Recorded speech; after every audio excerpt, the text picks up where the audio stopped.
یہ بھائی جو ہیں یہ ویڈیو بنا رہے ہیں، ان کی اتنی ویلیو نہیں ہے، ویلیو ہے اس مووی کی جو آپ کے اوپر جبریل بنا رہا ہے، لہٰذا اس میں آپ کی تصویر بڑی خوبصورت ہونی چاہیے، ایسا نہیں ہو کہ تصویر جو ہے وہ بگڑی ہوئی ہونی چاہیے، نہ میرا دوست، اپنی تصویر جو ہے خوبصورت بنوا، مسکراتے ہوئے، پڑھنے والے کا کام ہے پڑھنا، آپ کا کام ہے خوش ہونا اور مسکرانا، چھلکتی ہوئی صلوات پڑھیں بآواز بلند۔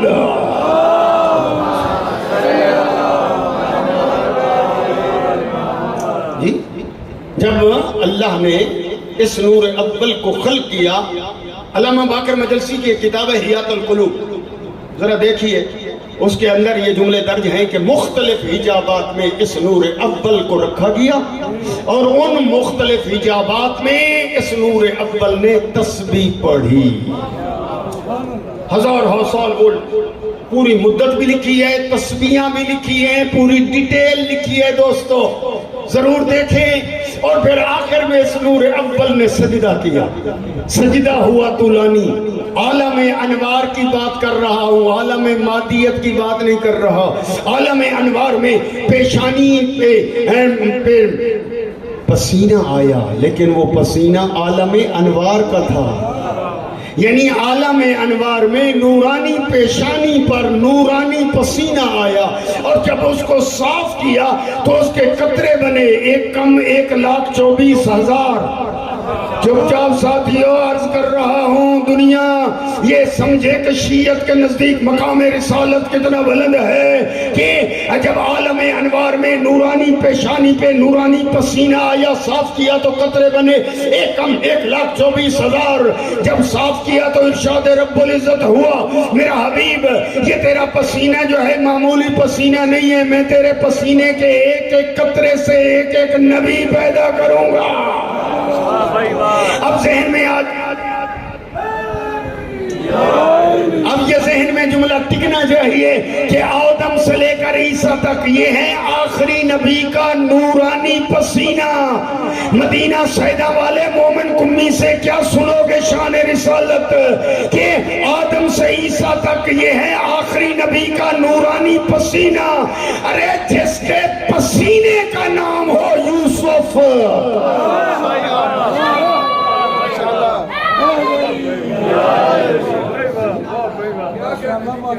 اب دنیا یہ سوال کرتی ہے مولانا ذرا بتائیں کہ کیا فرق ہے علی میں اور فلاں فلاں میں؟ میں کہتا ہوں تمہارا سوال ہی غلط ہے جی، سوال ہی تمہارا غلط ہے۔ سوال کرنا ہے تو یوں آ کر سوال کرو جی، مولانا سید مختار حسین نقوی سے جا کر یوں سوال کرو، مولانا بتائیں کیا فرق ہے علی میں اور نبیوں میں؟ مولانا پھر بتائیں گے کہ آدم سے لے کر عیسیٰ تک یہ ہے آخری نبی کا پسینہ، اور علی جو ہے آخری نبی کا پسینہ نہیں، نبی سینے کے ساتھ لگا کر کہتے ہیں یا علی لحموں کا لحمی دموں کا دمی، اے علی تو میرا پسینہ نہیں، تو ہے میرا خون۔ انبیاء ہیں آخری نبی کا پسینہ، علی ہے آخری نبی کا خون۔ علی میں اور نبیوں میں اتنا فرق ہے جتنا خون اور پسینے میں ہوا کرتا ہے۔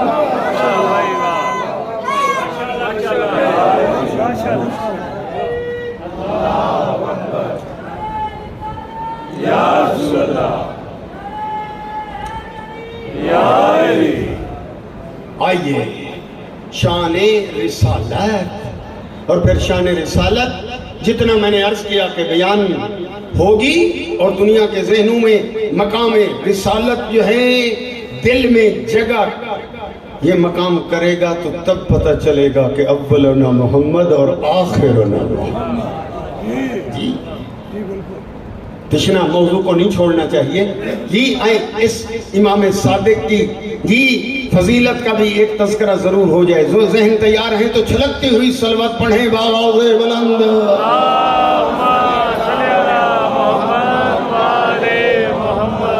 جی میرے دوست، ہمارے نزدیک جو مقام نبی کا ہے، نبوت والی صفت کو ہٹا دو، کیونکہ آخری نبی آ چکے اور ختم نبوت کا اعلان ہو چکا۔ آخری نبی جی، نبوت کے علاوہ جیسا نبی ویسا وسیع،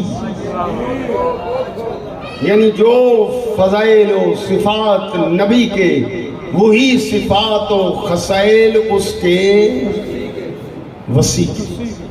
لہذا آپ نبی کا علم جو ہے پڑھیں، پیش کریں، تو اسی طرح بے نہیں وہی علم جو ہے جو نبی کے پاس وہ یکے بعد دیگرے منتقل ہوا بعد والے امام کی طرف، پھر اس سے پھر بعد والے امام کی طرف۔ اور یہی وجہ ہے کہ صرف ہم تو آپ کو سرکار علی کا علم سناتے ہیں نا دوستو، لیکن حقیقت یہ ہے کہ جیسا علم جی ہاں جو علی کا علم ہے وہی علم امام مہدی ہے۔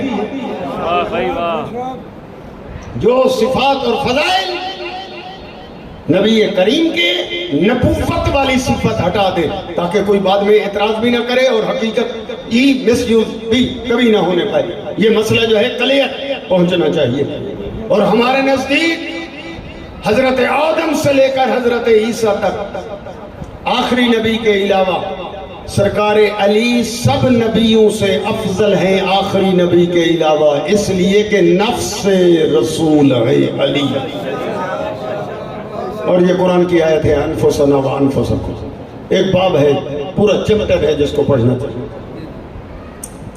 اور یہی وجہ ہے دنیا نے کہنے کے لیے تو کہہ دیا حسبنا کتاب اللہ، ہمیں کتاب کافی ہے، جبکہ نبی نے فرمایا کہ کتاب تنہا کافی اس لیے نہیں ہو سکتی کہ لازم و ملزوم ہیں ثقلین، قرآن سمجھنا ہوگا تو دوسرا ثقل جو ہے اس کی ضرورت ہے۔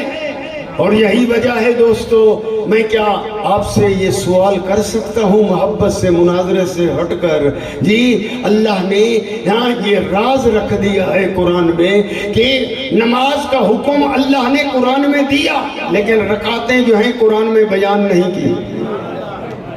پتہ نہیں قرآن پڑھنے والے اس جملے کی طرف متوجہ ہیں یا نہیں۔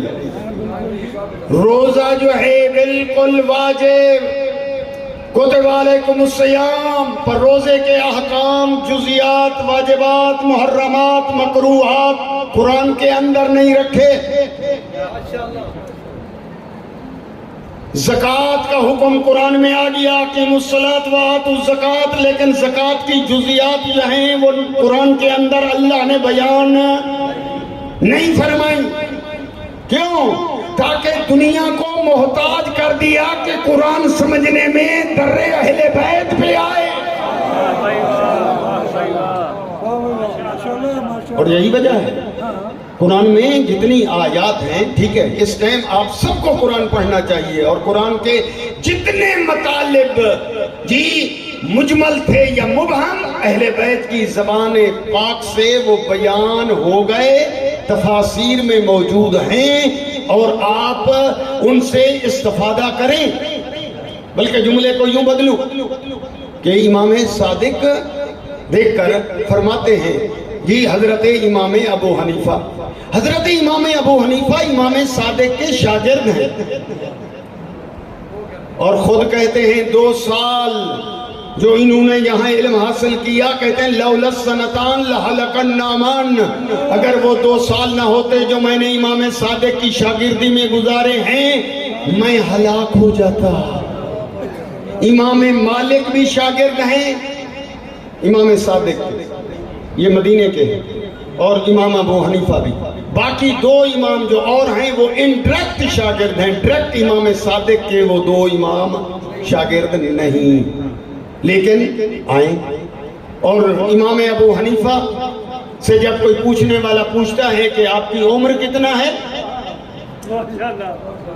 عمر آپ کی کتنا ہے، تو وہ دیکھ کر کہتے ہیں میری عمر 2 سال۔ پوچھنے والا کہتا ہے کہ لگ بھگ آپ کی عمر 60 سال کے قریب اوپر نیچے اتنا ہوگی، لیکن آپ کہتے ہیں کہ میری عمر 2 سال۔ دیکھ کر امام ابو حنیفہ کہتے ہیں میری اصل عمر ہے ہی وہی 2 سال جو میں نے امام صادق کے سامنے بیٹھ کر علم حاصل کیا۔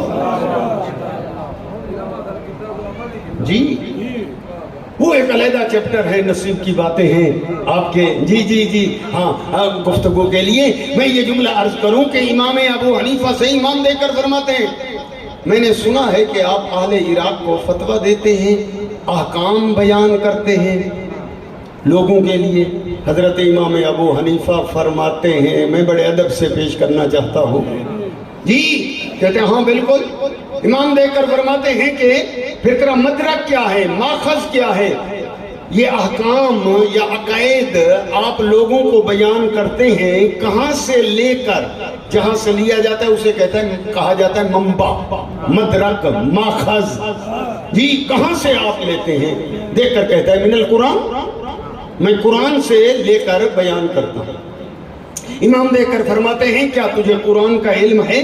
قرآن کے اندر تو ناسخ بھی ہیں، منسوخ بھی ہے، اور جب تک ان آیتوں کا علم نہ ہو تو پھر انسان کس آیت سے کیسے سمجھے گا؟ ممکن ہے وہ آیت منسوخ ہو۔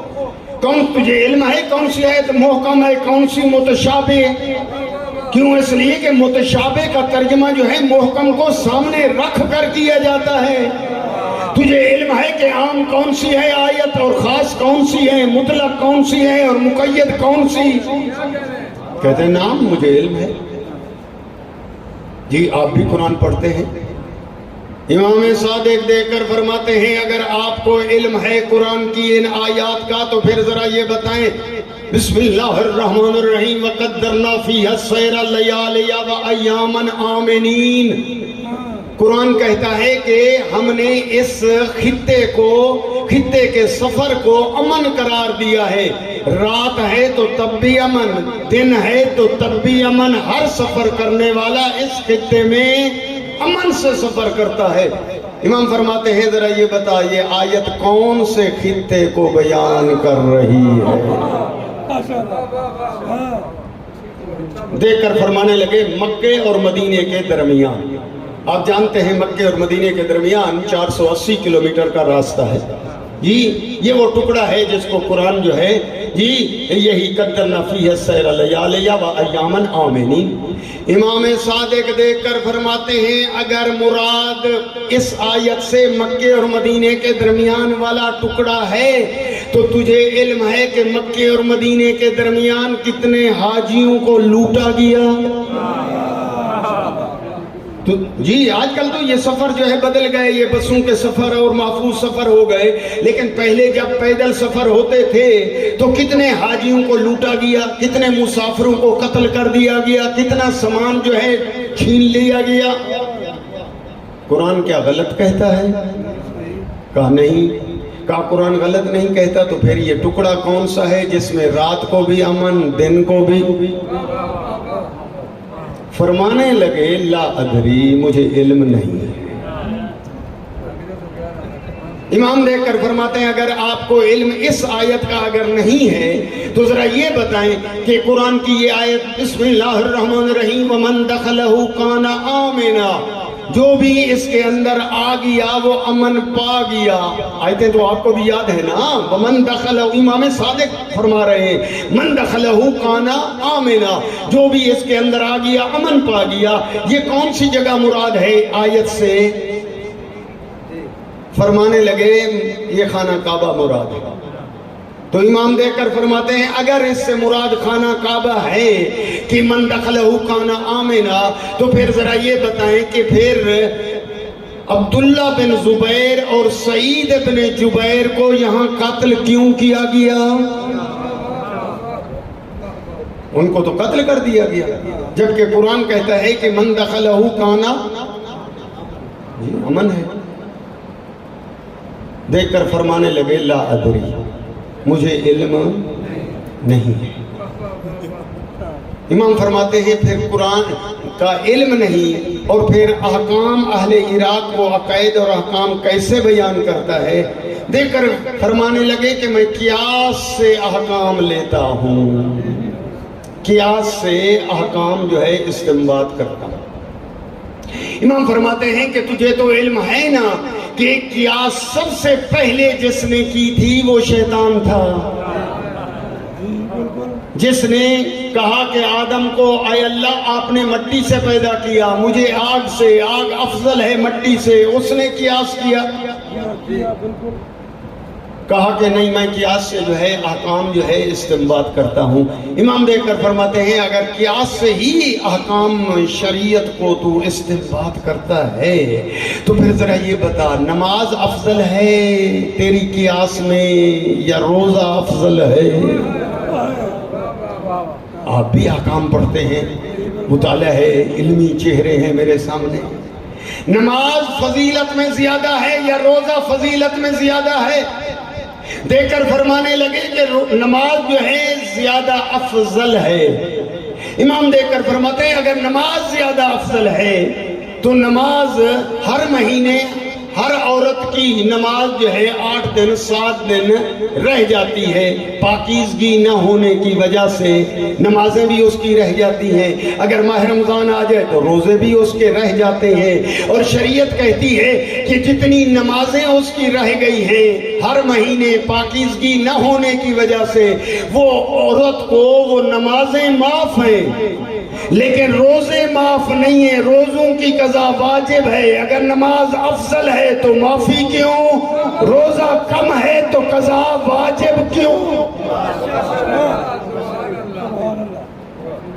دیکھ کر فرمانے لگے کہ لا ادری، لا الہ، مجھے اس کا علم نہیں۔ امام دیکھ کر فرماتے ہیں اچھا پھر ذرا یہ بتا کہ قتل جو ہے وہ زیادہ سخت ہے قتل کا گناہ یا زنا کا گناہ جو ہے وہ زیادہ سخت ہے؟ جی قیاس کی بات ہو رہی ہے۔ اب وہ ٹائم ہوتا تو قیاس کی تعریف بھی کرتا، قیاس کی مثالیں بھی میں پیش کرتا کہ قیاس کیا ہے۔ اسلام میں قیاس نہیں ہے، کرنے والے کر رہے ہیں۔ جی قتل زیادہ گناہ ہے یا زنا؟ دیکھ کر فرمانے لگے کہ قتل جو ہے وہ زیادہ گناہ ہے۔ اب جملہ سننا، امام صادق دیکھ کر فرماتے ہیں اگر قتل زیادہ گناہ ہے تو قتل کے ثابت کرنے کے لیے 2 گواہ ضروری ہے، زنا کے ثابت کرنے کے لیے 4 گواہ ضروری ہے۔ اگر قتل شدید ہے تو وہاں 2 گواہ کیوں؟ زنا کم ہے تو اس پہ 4 گواہ کیوں؟ پورا چیپٹر ہے، اس کو پڑھیے۔ اب وہ طول و تفصیل میں چلا جاؤں ٹائم زیادہ خرچ ہو جائے گا۔ بہار الانوار میں علامہ باقر مجلسی نے پوری ڈیٹیل اسی چیپٹر کی لکھی ہے، اور آپ شاید اگر وہ عربی نہیں دیکھ سکتے تو اردو والی کتاب ایک علامہ حسین بجاڑے کی کتاب ہے تفسیر انوار النجف جلد اول، ذرا وہ دیکھیے، اس کے اندر پوری ڈیٹیل ہے۔ امام دیکھ کر پوچھتے ہیں کہ تیری قیاس کیا کہتی ہے کہ پیشاب کا قطرہ زیادہ نجس ہے یا وہ مادے کا قطرہ، منی کا قطرہ؟ کہنے لگے کہ پیشاب زیادہ نجس ہے۔ امام فرماتے ہیں کہ پیشاب کے خارج ہونے پر شریعت نے اس جگہ کو دھونا کافی سمجھا ہے، دو کافی، لیکن اس مادے کے خروج پہ شریعت نے کہا ہے کہ غسل واجب ہے۔ اگر یہ قطرہ پیشاب کا زیادہ نجس ہے تو دھونا کافی کیوں اور وہاں پر غسل واجب کیوں؟ پوری ڈیٹیل دیکھ کر کہنے لگے لا ادری، مجھے علم نہیں ہے۔ پوری ڈیٹیل ہے، وہ ڈیٹیل کی طرف تو نہ جا سکا۔ دیکھ کر کہنے لگے کہ میں حدود، قصاص، دیات کے مسائل زیادہ جانتا ہوں کہ قتل کے بدلے قتل، ہاتھ کے بدلے ہاتھ، آنکھ کے بدلے آنکھ۔ امام فرماتے ہیں اگر کوئی نابینا شخص شرارت کرے اور کسی بینا آنکھوں والے کی آنکھیں نکال لے، نابینا شرارت کرے ہاں اور بینا یعنی آنکھوں والے کی آنکھیں نکال دے تو یہاں پر حکم کیا ہوگا؟ یا ایک اپاہج جس کی ٹانگیں نہیں ہیں وہ سالم آدمی کی ٹانگیں کاٹ دے تو یہاں ٹانگ کے بدلے ٹانگ، آنکھ کے بدلے آنکھ، اس کی تو آنکھیں ہی نہیں، اس کی تو ٹانگیں پہلے سے ہے ہی۔ پوری ڈیٹیل ہے دوستو، طول و تفصیل میں تو نہ جا سکا۔ کہنے کا معنی یہ ہے کہ قرآن جو ہے بغیر وارث قرآن کے دنیا جو ہے امام تو بن سکتی ہے، لیکن شریعت جو ہے وہ بتائے گا جس کے متعلق نبی یہ فرمائے انا مدینۃ العلم علی بابها، میں علم کا شہر ہوں، علی اس کا در ہے، علم لینا ہے نہ دائیں جاؤ نہ بائیں جاؤ، بس علی کے پاس آؤ۔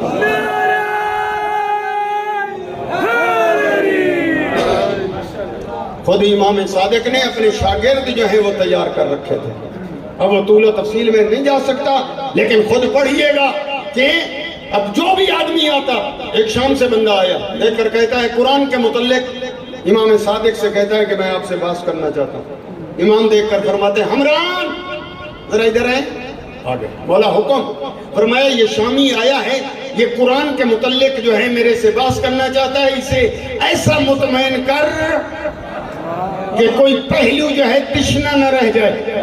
وہ دیکھ کر کہتا ہے نہیں میں ان سے بات نہیں کروں گا، بات آپ سے کروں گا، کیوں؟ اس لیے کہ میں یہ قرآن کا کوئی اتنا علم ہے کہ میں آپ کو چپ کرا دوں گا۔ امام صادق فرماتے ہیں تو میرے اس شاگرد حمران کو چپ کرا گویا تو نے صادق کو چپ کرا دیا، یعنی اتنا امام کو کوئی یقین ہے اپنے اس شاگرد پہ۔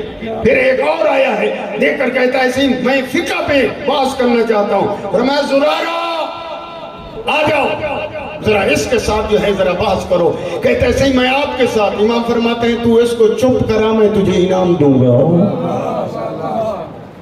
جی اسی طریقے سے پورا ایک باب ہے جی عقائد کے حوالے سے۔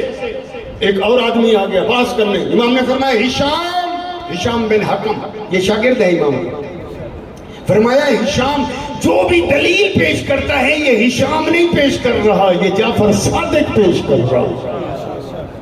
پورے ایک چیپٹر ہے امام صادق نے جی۔ ہاں یہی وجہ ہے دوستو کہ ہمیں جعفری کیوں کہا جاتا ہے، وہ فقہ جو رسول اللہ نے پڑھانی تھی، رسول اللہ کو موقع نہ مل سکا دنیا کے وہ پورے حالات آپ کے سامنے، امام علی جو ہے وہ بھی اس طرح نہ پڑھا سکے، یا کہ حسن امام حسین جی یہ موقع ملا ہے امام باقر امام صادق کو۔ دوستو اس کی وجہ کیا ہے؟ اس کی وجہ یہ ہے کہ بنی امیہ کی حکومت ختم ہو رہی تھی، بنی عباس کی حکومت آ رہی تھی، وہ اپنے آپ کو مضبوط کرنا چاہتے تھے، اور بنی امیہ والے اپنے آپ کو بچانے کی فکر میں تھے، وہ گتھم میں لگے ہوئے تھے۔ امام باقر امام صادق کو یہ موقع مل گیا اور مدینے میں یونیورسٹی کھول دی، 4000 شاگرد ایٹ اے ٹائم پڑھنے والے، جس کے پاس دنیا کا ہر علم سیکھتے تھے، اس کا نام ہے جعفر صادق۔